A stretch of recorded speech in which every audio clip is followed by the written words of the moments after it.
Good day, everyone. Welcome to our webinar on how to build, optimize, and scale your cloud data strategy. My name is Shane Lai, and I'm with the AWS sales team at CDW Canada. But don't worry, I'll be exiting stage left shortly, so our industry experts from Veeam, AWS, and CDW can share their insights. We also have a very special guest from a prominent sports and entertainment company joining us for a discussion, so please stay tuned for that. Before we get started, there are a couple of housekeeping items to discuss. First off, please drop your questions into the chat. We'll do our best to address them at the end, towards the end of the webinar, but if we time out, we'll follow up offline. Second thing, we're not asking you to hit a like or subscribe button, but please stick around to the end for a small thank you. Without further ado, let's get started. Please welcome Rick. Thank you, Shane. I'm excited to be here today. So Rick Byrne, based out of Edmonton, Alberta. We're just getting into what we would consider the afternoon for me, but I know we got people all over the place. So good morning, good afternoon. I lead up the engineering group for Veeam Canada for the sales engineering. But what I'm really excited about today is to get to spend some time with Dave. So I'm going to go through my piece as quickly as possible so we can get into the real discussion here today and find out what people are doing inside the trenches and how they're actually building out their data resiliency as we look into more cloud platforms. But of course, we wouldn't be here if there wasn't a lot of different complexities and threats and the perfect storm that brings everything together. And what does that equal? One of the staggering facts here, and I even went through some of these statistics myself, and on the planet today, in 2024, we have about 150 zettabytes of data that's created. Talk about growth and explosive. And that's going to double year over year. Another staggering fact is 90% of the data that exists today has been created in the last 2 years. Just think about that. How much explosion is happening? And that's what everybody's facing. Infrastructure complexity. You would think as we go to cloud and different things and get away from data centers and racking and stacking, that would reduce our complexity. But now we're really focused on the services of our clients, building up the applications we need to enable our business and spreading that across multiple different platforms. That's not just crazy, but when you start to look at the whole concept of lock-in, every 3 years, organizations are going ahead and having to look at changing their hardware, software, the platforms they use to enable their business. And that creates more work, more energy, more training and capabilities that come into play. But of course, we can't forget about something that has been plaguing us for quite some time now, and that's the surge in ransomware. 1 in 4 organizations are impacted, and 27% of the organizations actually pay that ransom. But you know what? Because we're dealing with criminals, they don't typically get their data back. That's a concern that we're all facing today. And now it's a time for us to take new approaches to true resiliency and to try to achieve that. And how do we do it? Well, the thing is, it's not just about technology. Of course, I work for Veeam, I work for a technology company, but mine is just one piece of the puzzle and bringing everything together. And that's where people and process is the most important thing. And we need something that aligns our IT groups together, whether that's IT business, security, compliances, the list goes on, with the ability to rapidly restore that clean data. Stay resilient and keep your business up and running, but mainly be proactive and prevent ransomware and the threats that come to the table. And how is Veeam doing that? So with Veeam itself, we look at 5 core pillars across our platform and everything we do. And this is what has built us purposely for data resilience. The first one is data backup. Of course, what would a backup company be if they didn't back up your data? So let's call that one of the most important things you need to do is back up your data. We're doing that in a scalable fashion across all your different platforms that exist with the ability to, of course, do that very rapidly, giving you all the different options depending on what your business need is for that uptime. But data recovery, this is something we pioneered. I'd say we're the kings and queens of data restoration, from building everything that you need to do your restoration when you need it, wherever you need it, and how you need it.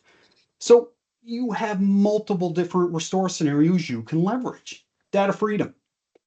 So just because you made a choice today for your business doesn't mean it's the choice you need into the future. I wish future me knew I was going to be a bald man. I didn't know that. Maybe I would have did some different aspects there, but I finally grew out the beard and that's how I could fix that, right? But data freedom, it's your data. It's not my data. It's yours. Of course, my data is out there somewhere, but I want freedom as a consumer to move my data. As an organization, that data is your responsibility to keep protected and also allow you to migrate to different platforms wherever it makes sense. And what would I be if I wasn't here talking about some level of security? Securing your data once it's backed up, making sure it is clean is one of the most important aspects you can think of. If anybody asks me, one thing they can do is make sure you have immutable backups. That's where you can't change that data and you know you can get it back because that is your best line of defense. So when we start to build that out, of course, data intelligence, put that data to work. So whether that's through artificial intelligence, whether that's through making sure that you can look through the data that you have consumed every single day somewhere that you can put that into play and make sure it's clean. But of course, as we start to look at all the different mechanisms you can do to have your data free, we need to make sure you have the approach to protect no matter where that lives in the cloud, virtual, physical, apps, SaaS, unstructured data, Kubernetes, and modernizing those applications. We have you covered, but you also need to make sure you pick a solution that can cover the gamut of different platforms you can choose to enable your business. So that's where Veeam really comes into play, being that complete end-to-end ransomware protection and recovery, from ransomware prevention down to threat detection, rapid clean and recovery, also with an incident response arm that can help with forensics analysis, settlements, negotiations, the list goes on and on. But why are we here today as Veeam, AWS, and CDW? Because it's technology alone won't solve for it. So you need cutting edge data resiliency with technology that allows you to do that. You need a resilient cloud platform that AWS allows you to consume and stay secure within their platform. But of course, you need the people to tie together the processes with the technology. And that's why CDW and all of us are together, because of their expert guidance and support. And with that, of course, let's get directly into that resilient cloud platform with Bill. Over to you, Bill. Hey, thanks, Rick. So Rick covered how Veeam protects your data. I'm going to talk a little bit about where your data goes once it gets into AWS. So Amazon S3, many people are familiar with it. It's S3 is short for Simple Storage Service. It's an object storage service. And I won't go into all the details of the availability, scalability, and so forth. What I really want to focus on today is durability. So to understand durability, let's take a step back and look at some concepts, the concepts involved in the AWS global infrastructure. So we have this idea called regions, and a region is just a physical location somewhere in the world where we have a cluster of data centers. And so every dot on this map represents an AWS region. Today, we're going to focus on our two regions in Canada, Canada West and Canada Central. Now, I am among the many people who are a little bit confused how Montreal is Canada Central, but the key is it's based on population density and not geographic location. US East 2 is directly south of Toronto. So forget about geography, focus on population.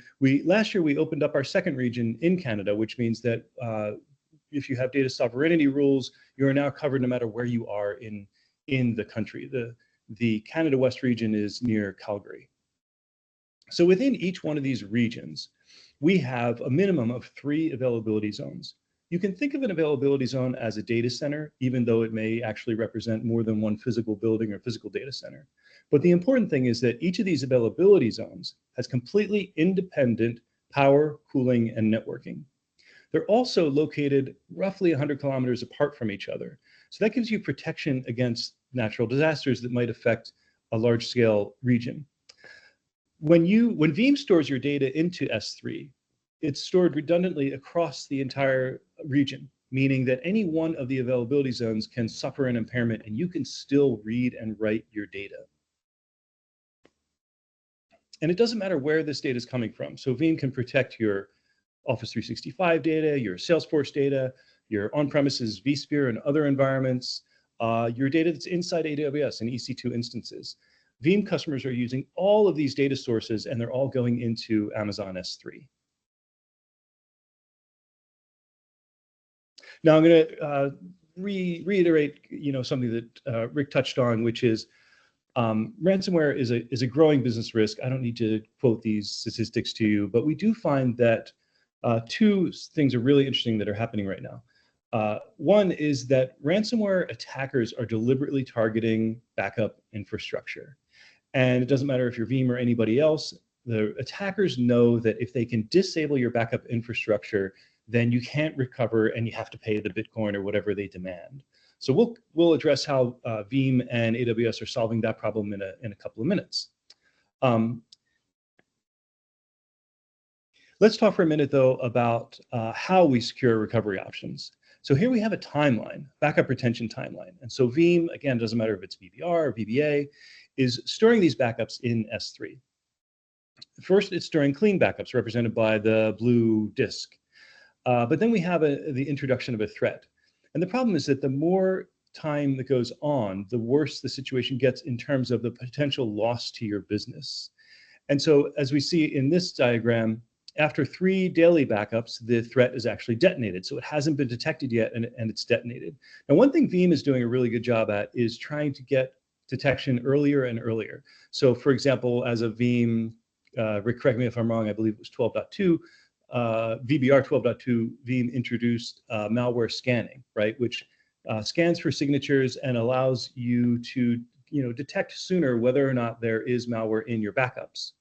However, in this case, we're looking at this timeline where the backups are detonated, and then we have to mitigate the threat, and then we have to go back to the last known good backup to restore from our data.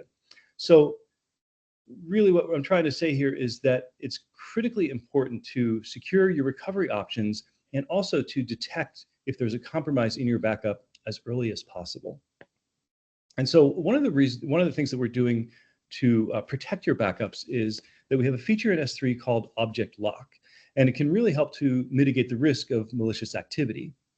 Essentially, Object Lock creates objects that are immutable for a well-defined time period. This means that once that object is written to S3, before that time period expires, no one can touch it. No one can disrupt it. It can't be encrypted. This means that even if someone were to compromise your backup infrastructure, like for example, your VBR server, they still can't compromise your backups. And Veeam has done a great job of taking advantage of this. It is literally as simple as a checkbox in the Veeam console to enable this. And you can set the time period for Object Lock also in the console. Typically, customers are doing this today for the same time period as they're doing relatively short-term retention. Meaning for most customers, this is around 30 days. So these objects will be locked for 30 days. That gives you basically a 30-day window to detect and mitigate the ransomware before there's any risk of corruption in your backup stream. And so one more point I'd like to cover is strategy for securing your backups, which these are sort of industry standard strategies. Right? The 3-2-1 rule has been around for a while. The industry recommends that you keep 3 copies of data. Of course, one of those copies is the source data, so that always struck me as a little bit odd. But source data and 2 backup copies. We want those backup copies to be stored on 2 different media types.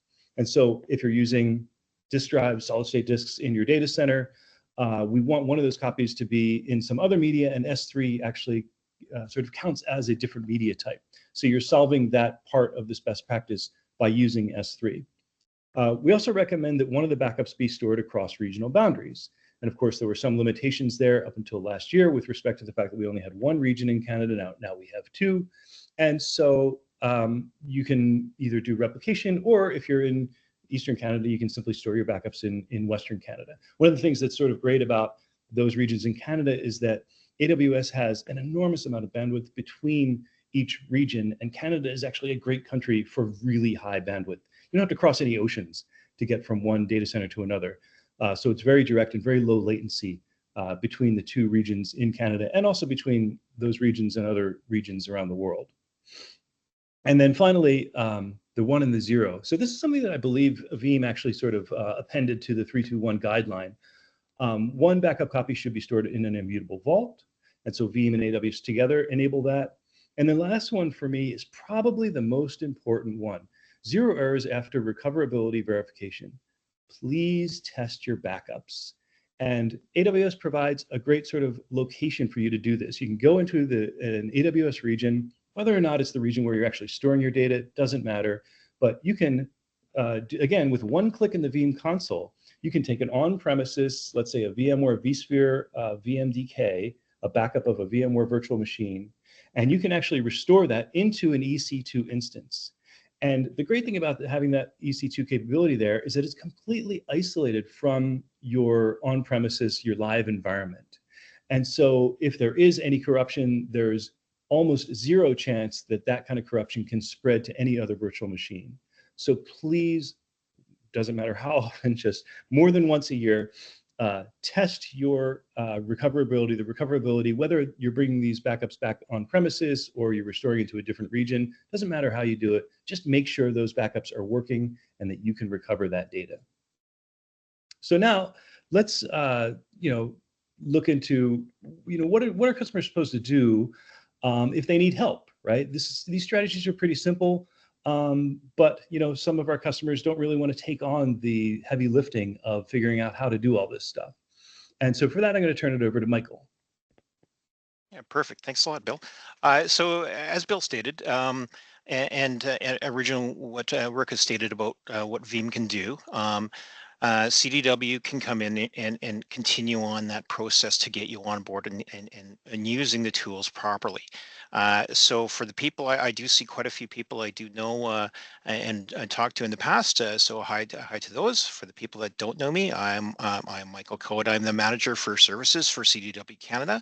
My team does all the data protection, implementation, remediation, and assessments for customers today. Because we work with all backup vendors out there, we have a very good knowledge of how to migrate you into Veeam properly. And for the customers that are using Veeam today, we know how to build your environment a lot better. So in those cases, we can help you continue your future states with Veeam in those cases. I've been with the company for 18 years. I was previously doing a lot of data protection implementations, so I do know quite a bit about all the different vendors as well. So it definitely can help you navigate your backup environment to from that backup to the disaster recovery to a cyber resiliency model in those cases. So just a background on CDW. Through its many purchases, they bought Mainland, and Scalar bought Mainland, and then CDW bought Scalar. We've had services in Canada for a number of years. Again, I've been with the company for 18 years within this whole conglomerate of purchases. We do have a very large professional services and managed services team in Canada, nowhere else. And so we help from here. We have a national operations center and a security operations center in both Toronto and Calgary. So for those managed services customers, we can manage your complete environment from those two locations. We are an international company, so we do have an international reach for our Canadian customers. If you have a site in Europe or South America, we can definitely help you get your hardware, software, and your services put in place for those locations as well. We're not just a data protection company, of course. We have many different teams within professional services. So we do have a security services team that do quite a bit of incident response, risk compliance, and threat intelligence. We have a risk advisory services that do a lot of penetration testing for customers today. We also do those assessments required for your disaster recovery and threat risk and whatnots. We have the cloud services, infrastructure services to help build those environments. So in our cloud services team, we can help you build your environment into AWS, where we're moving quite a bit of customers today for their disaster recovery requirements. And finally, of course, the data protection services, my team, that help continue on your processes within your backup environment. Our primary method of starting that journey with you guys is to come in, assess your environment, see what the requirements are. We then design that environment around what you require. My team deploys, and if you so choose, we can actually manage that environment after the case. So what we're seeing from customers today are the main ones where we're actually pushing out are, of course, our data protection assessments and health checks. We do this for many customers every year, that we're verifying how their backup environment's running, or if the current technology you have will meet the requirements that you need today. And this is where we see a lot of people moving to Veeam. We help them get to that point with these assessments. We also do the remediation efforts. So what we find out of those assessments, will come in there, take a look at what you're having a problem with, and we'll help you fix those issues. Or we just get customers calling us saying, hey, our backup environment is dead. Can you come and fix it right away? So we do see a lot of that. The major thing that, again, which with what Rick has been saying, we need to secure those in backup environments. So even every software environment has this issue. Every software vendor has this issue. We need to make sure your backup environment is secured. And that's one thing that we've been really pushing on for the last couple months. And we're seeing a lot of movement for customers, making sure that their Veeam environment is secure. We also do a lot of replacing hardware, upgrading the old VBR to a new operating system, movement of that in those cases, new mutable repositories coming in, and securing those, again, securing those backup environments to make sure that they're safe in those cases. And then, of course, in some cases, some people still using tape libraries in the background, and we'll talk about what we're seeing today with tape libraries. We also do a lot of migrations, migrating that backup data to the cloud, as I was just saying, and of course, backup environment implementations. So with what we're seeing in the last while, again, what Rick and Bill have said, we're seeing those threats. We're seeing those attackers coming in, and they're attacking the backup environments. We just had that happen to a local Vancouver customer that had their environment attacked, and it just was not secure enough. So that's where the air gap and immutability is coming in. Tape is a great air gap, but it is the slowest recovery model. So we're seeing a lot of people moving away from tape in those cases and using cloud for those. Even Veeam does have a cloud location, but again, we find it easier to build into your own tenant within AWS, so that you can actually build and recover a lot faster in those cases. And that's where the S3 storage comes in a lot of cases. Immutability, as Bill had stated, definitely the immutability built into S3 is great. We still like to see a lot of immutability on premise. So I prefer to see two immutability repositories, one on premise and one in the cloud. That way you have choices to recover from. And of course, being able to recover on premise is going to be a lot faster in a lot of cases, but then you still have that copy in a separate a data type in a separate location for that security if something happens on prem. And that's where the AWS S3 object lock comes into play. So, and kind of continuing on with what we're seeing within their services, we're doing a lot of that cloud movement of backup data.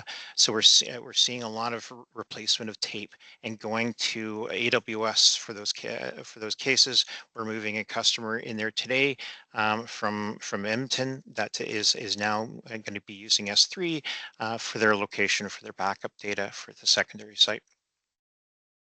We also do the protection in the cloud. So you have Veeam backup for AWS. This is our method of making sure that your backup, your production systems in AWS are protected as well. We're doing the DR solutions into the cloud. This is a huge move for all customers lately. I would say 90% of all customers still don't have a good disaster recovery plan or the infrastructure in place to be able to recover in those cases. And a lot of customers don't have a secondary location that they can actually restore to. So cloud is by far the best location to build your disaster recovery, because you're not paying for all the resources you require right away. So it's just sitting there and it's waiting for you to recover your environment in the cloud in those cases. And lastly, and a cute one that we like to see is we have a lot of customers that are using Office 365, and they need a place to back up that data. And Azure has their own backup methods of doing that, but again, it's still in Azure. We prefer seeing the Veeam backup for Office 365 and building that environment in AWS. That way, your data is completely of Azure and Microsoft in those cases, in another safe location somewhere else. There's no egress fees or anything that's required for that. So we find that protecting your Office 365 in AWS is actually a good model for the continued use of data protection within Office 365. Um, Continuing on, we do still we do have managed services within CDW.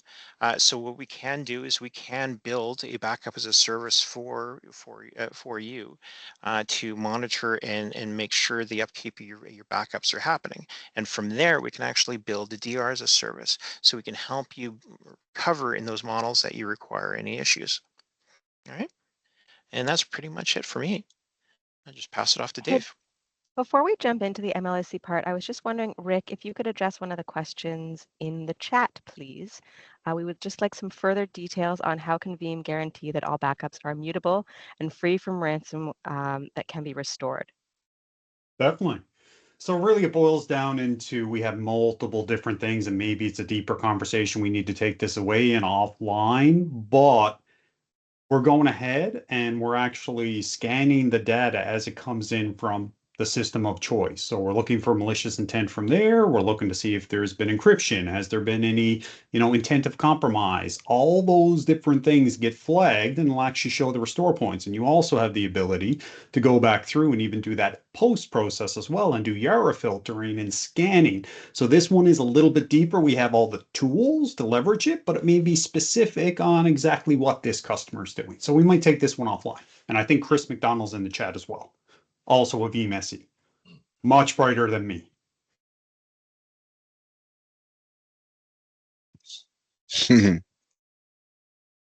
All righty. Now we're here for the main event, as they may say. I'd like to also do this in a sportsman voice. I've always wanted, I won't do it because I won't do that to the people listening here, but how we're bringing in sports and entertainment, what we've heard from Bill and Mike and all the different strategies and technologies that are shaping cloud resiliency was amazing. Thank you very much.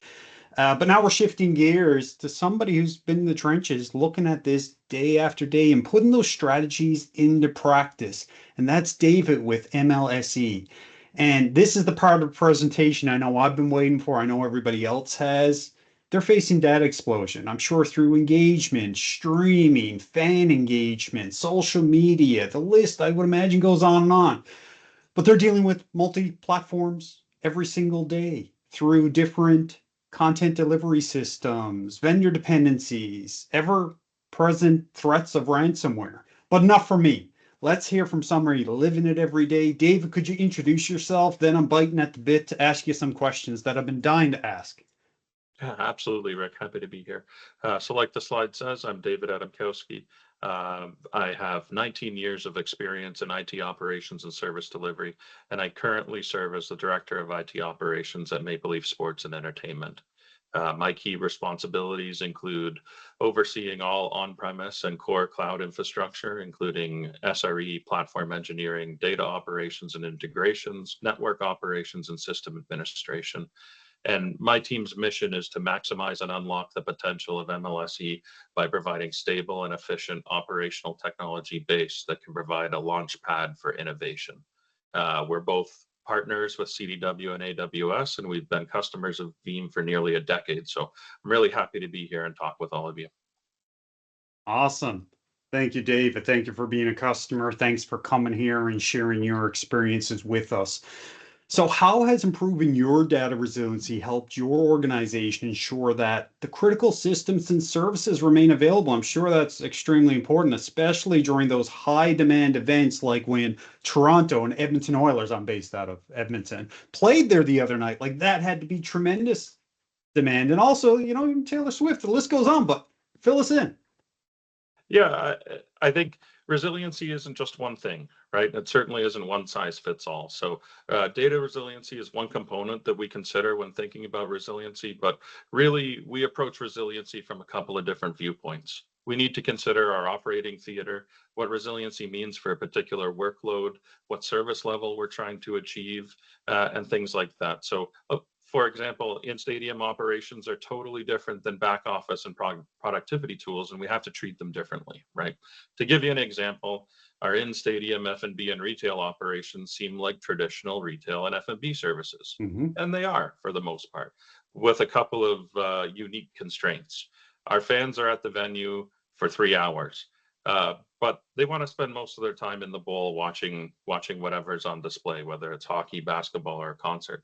So we really only have about 30 minutes before the game and maybe 15 minutes at intermission to interact with them in person with those retail and F&B services. So that significantly condenses the critical time for these services within a given event. So while protecting the data is really important for the business operations, architecting resiliency into the systems and applications themselves is also a major consideration. We don't have time to recover data during an intermission or a halftime, so the system has to be resilient on its own. And during an event, we have to make decisions about what the impact of an action might have on the run of show and how that will impact what's happening in the building. And we have to evaluate that in real time. But having said that, data resiliency is an important part of all of our operations. So all of our systems are mandated to be protected. And so while we might have a minimum baseline that applies to all workloads across the board, we really do evaluate each workload, understand its specific needs, and consider that when building an overall plan. You know, I think you and William mentioned it at different points, but data protection and resiliency also plays a critical role in other situations too, right? So while it may not impact that 15 minutes of transaction time we have during an event, it certainly plays a role in rolling back from changes that have gone wrong, migration events, whether that's from on-prem to cloud or cloud to cloud, and of course the ever-present threat from a cyber breach. My cybersecurity director told me the other day there's only two types of companies in the world, the ones that have been breached and have felt the pain, and the ones that don't know they've been breached, right? And so making sure you have a robust data resilience strategy is really key to making sure all these services are online and functioning properly for our fans. Beautiful. And yeah, that blows my mind, David, because the world you live in, I mean, a lot of organizations have their peaks and their demands, but you get that through every single event. Because, like you said, during an event, if they can't get stuff at the concession and there's something down and you can't transact, whether it's the swag they want or a drink or a pretzel or whatever, you have 15 minutes to fix that. That's insane because there's so much, which leads me into that whole scalability and flexibility. So sports season events, of course, like you mentioned, has those massive peaks in demand. How has moving to the cloud allowed you to scale your services more effectively during these high traffic periods? I think really it comes down to taking advantage of four key features of the cloud, namely scalability, cost efficiency, reliability, and an accelerated innovation cycle. So let's start with scalability. You know, we've always had the ability to scale workloads on premise. We've been fully virtualized for well over a decade, but you were always limited to the amount of hardware and capacity you had. It certainly wasn't unlimited. It definitely isn't an efficient way to have excess capacity. So when your applications and services are built right, the cloud provides much more scalability, much less downtime, and much less risk, right? And along with that comes cost efficiency. Everyone knows you only pay for what you use in the cloud, and as we just talked about, our workloads can be really bursty, especially the in-arena workloads, and that works really well with those types of operations that have significant peaks and valleys. But aside from that, and being able to scale what we consider legacy x86 workloads, we run a lot of applications and line of business tools on container platforms. And we almost exclusively run those platforms on AWS Spot instances, which really drives down the cost efficiency and drastically gets you some cost benefit there, especially when you combine them with different features of AKS like auto scaling and things of that nature. But scalability and cost efficiency aren't anything without reliability and redundancy. Sure. You know, 5 years ago when we weren't in the cloud at all, I can tell you our on-premise data centers didn't have 3 availability zones. And regional redundancy is very expensive and very difficult, and you often don't do it for those reasons. So as long as your systems are architected to take advantage of redundancy and resiliency that the cloud provides, all the hard work is done for you. All the infrastructure and costly scale, it's all handled for you. So I think those 3 things combined make the cloud a really compelling option for certain workloads. It certainly doesn't work for everything.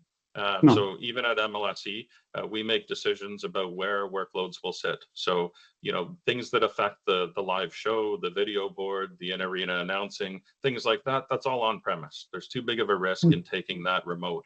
But almost everything else, we take a cloud first approach. And what we're finding is that brings me to the 4th key advantage that we see in moving to the cloud. And it's about shortening the innovation cycle.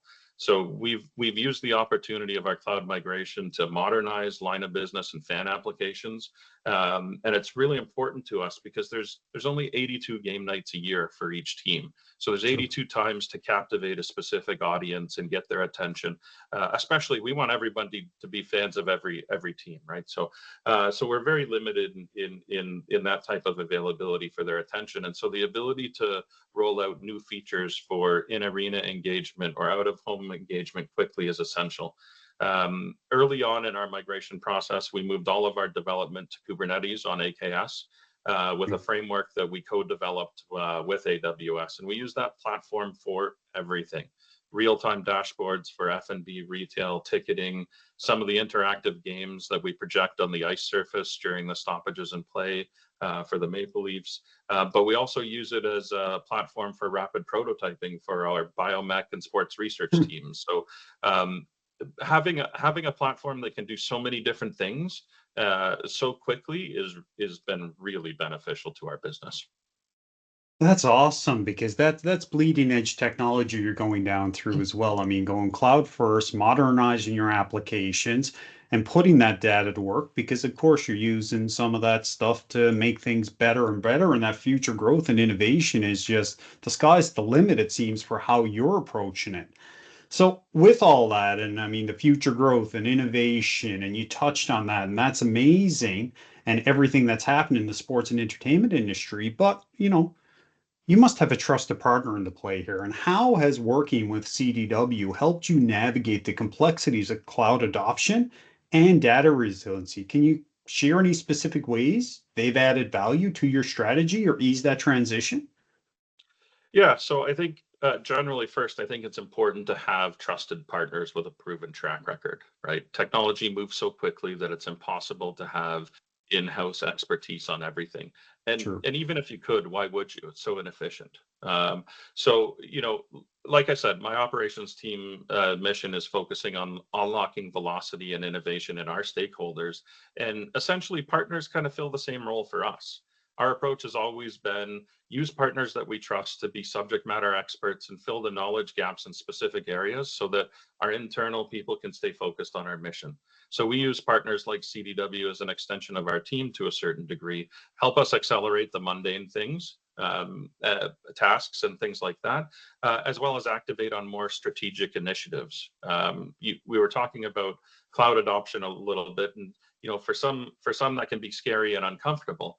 Especially if you don't have well-established skills. It's one of the reasons why you don't jump in the first place.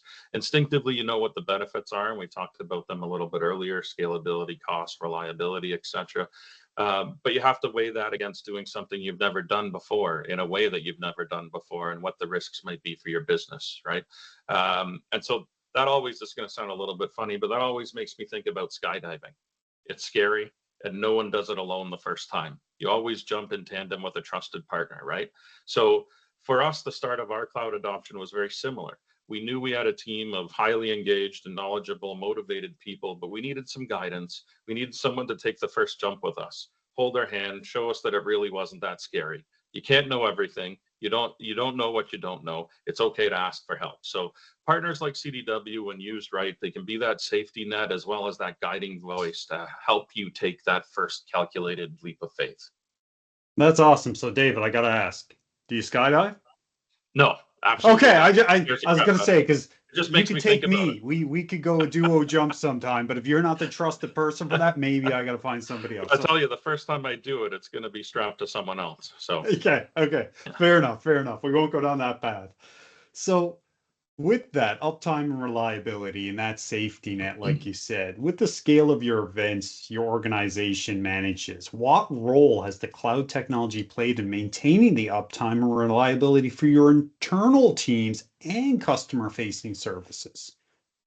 yeah, it's played a huge role. I think, one of the things we learned when we're chasing growth opportunities is that to take advantage of some emerging opportunities, it's all about the ability to move quickly and with purpose. And so for us, we found that the key is having standardized, well-defined platforms and guardrails in place so that you can enable innovation and you're not innovating from scratch all the time, right? And so when you think about how quickly you can adopt and move to new things, and you understand that it's really just the idea that's new. It's not the Mhm. infrastructure or the tooling or everything else that goes around with it. It kind of unlocks you mentally in how you can get there. So I'd say, once, the shift from wherever you are to cloud is tough. It takes time. It takes some re-architecting processes, but the payoff is on the back end.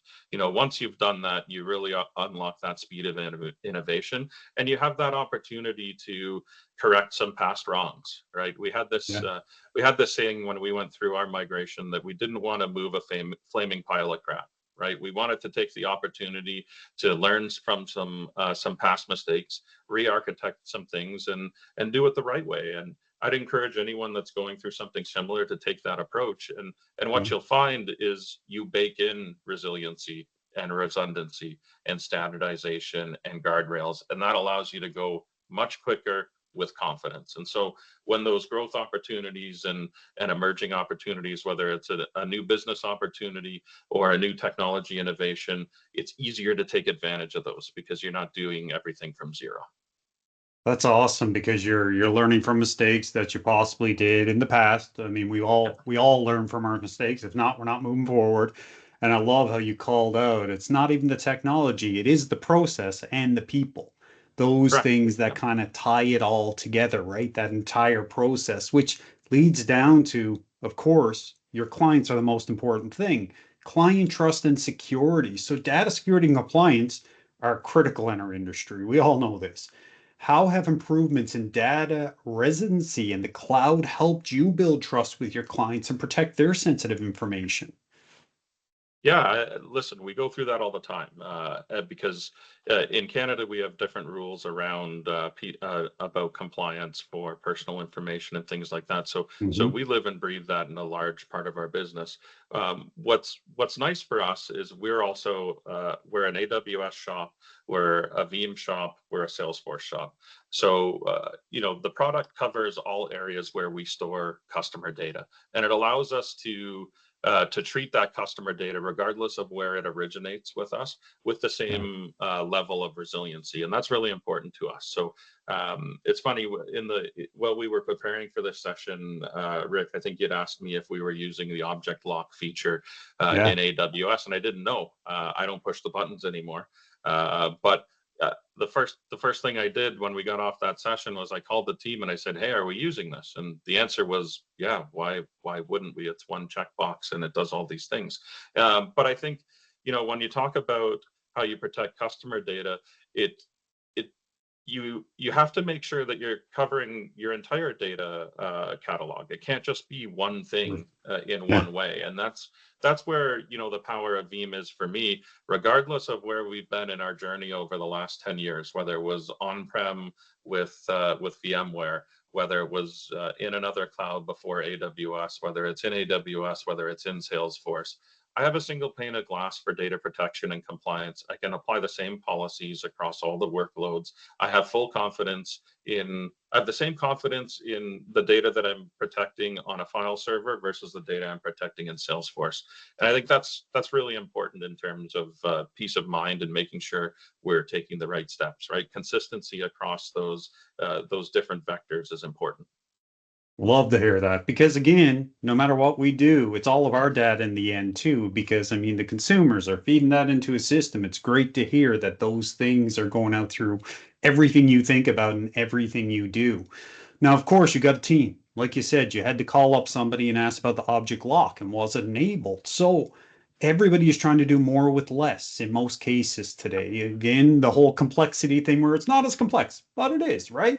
So Yep. how has adopting these cloud solutions and focusing on the data resiliency impacted your IT and security teams? Have you seen changes in their efficiencies or ability to respond to changes easier? Yeah, I think, look, data resiliency isn't sexy, right?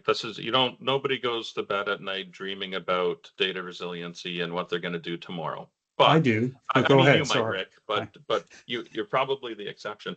But the reality is, it's a necessary evil, right? And so, a long time ago in my career, before all this automation and cloud stuff existed, I had a boss of mine that used to talk about mastering the mundane.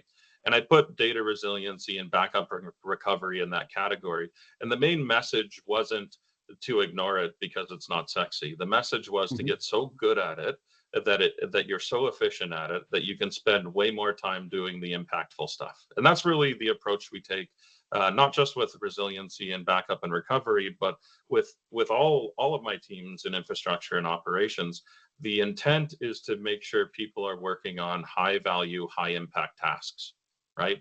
And so how do we do that? We use partners where we don't have the knowledge. We use software packages like Veeam to help make things simple and repeatable and accessible, right? And what that really does is it means we spend less time with that stuff, but we Yeah. can do more impactful things. We have more time for testing our resiliency plan instead of managing it. We have more time for doing the innovative things and helping our internal stakeholders than playing around with backup and recovery. And to me, I think that's the name of the game, is figuring out the right mix of people, process, and technology that unlocks the potential of your resources to work on those high value tasks.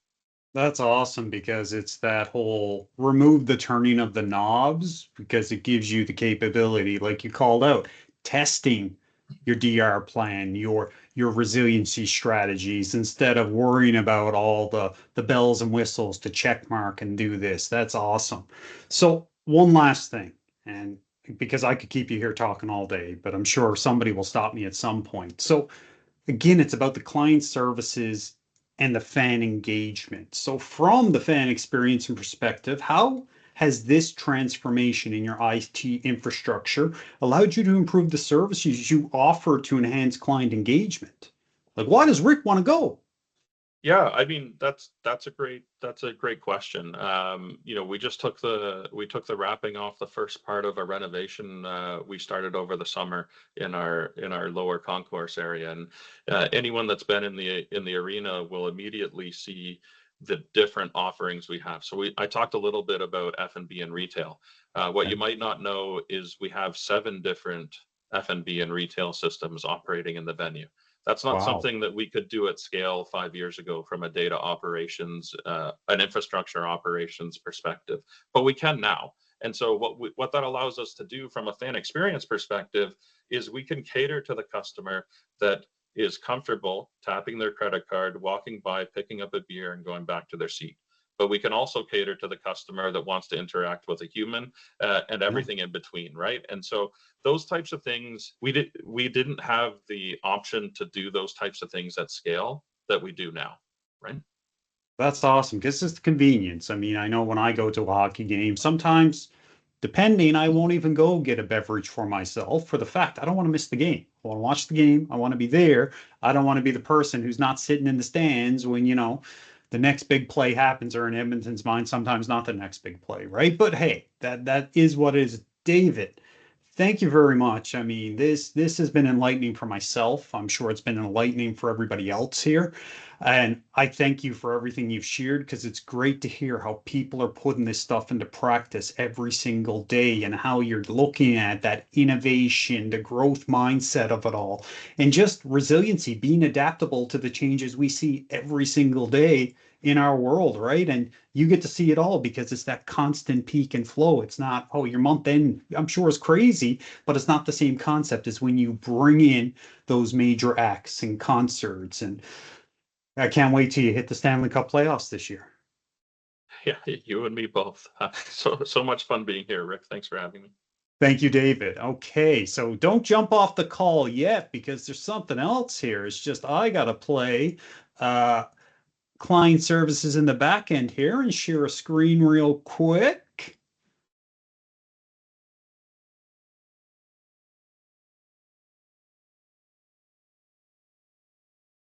Bear with me 1 second.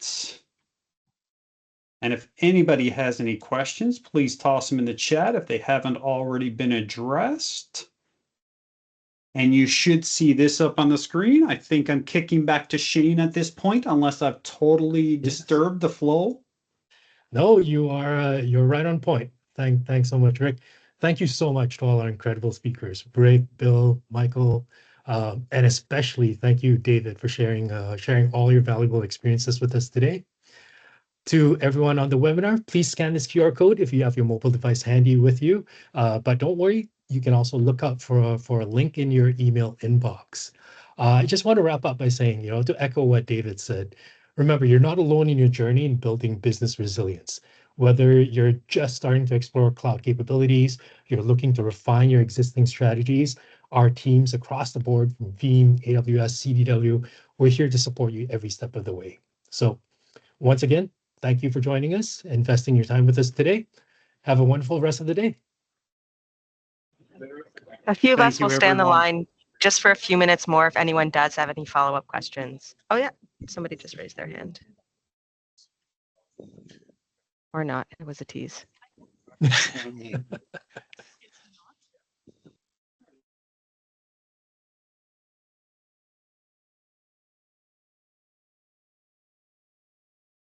Thank you, Pablo.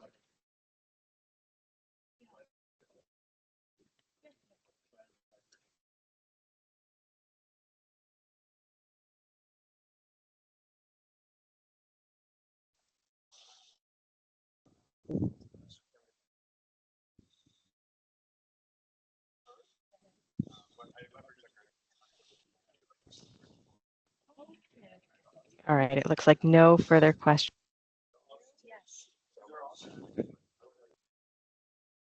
Any more questions? Last call for questions.